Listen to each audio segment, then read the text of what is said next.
اس کی عدالت کی جو توہین عدالت کی کاروائی جو ہے وہ شروع ہو جاتی.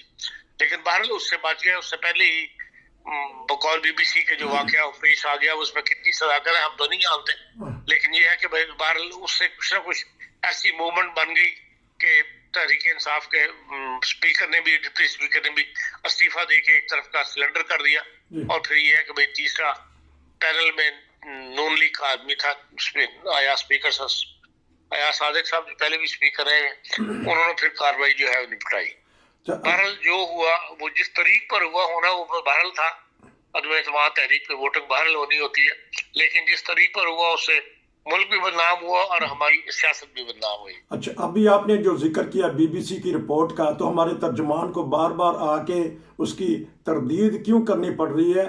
کوئی نہ کچھ بات تو ہوگی. اور پرسوں کی بات ہے کہ میں نے آپ کو وہ خبر بھی شیئر کر دی تھی, ذرائع سے پتہ چلا تھا کہ شاید عمران خان صاحب کچھ نہ کچھ تو کر دیتے ہیں. آپ بھی کہتے ہیں, ساری دنیا کہتی ہے ضدی ہیں, سمجھتے نہیں ہیں. ان کے مشیر بھی ایسے رہے ہیں جنہوں نے یہاں تک ہیرو سے زیرو تک پہنچا دیا ان کو, کیونکہ اچھا ماٹو لے کے اٹھے تھے, سب پسند کرتے تھے. اب بی بی سی کی رپورٹ کے بارے میں کچھ بتا دیجیے گا کہ ہمارے افواج پاکستان کے ترجمان کو آنا کیوں پڑا؟ جب جھوٹ ہے تو جھوٹ تو خود ہی مر جاتا ہے. دیکھیں, بی بی سی نے جو بہت زیادہ تفصیل دے دی, کوئی نہ کوئی واقعہ تو بہرحال ہوا ہے, کچھ نہ کچھ تو ہے. ہیلی کاپٹر تو بہرحال اترا ہوگا, ایسے ہی تو نہیں کسی نے وزیر اعظم ہاؤس میں یہ خبر دے دی. لیکن جو بی بی سی نے جو کچھ بتایا ہے وہ اتنی اندر کی کہانی ہے ایک کمرے کی کہ وہ بی بی سی کے نمائندے کو کہاں سے مل گئی, اس لیے اس میں شک کی گنجائش موجود ہے.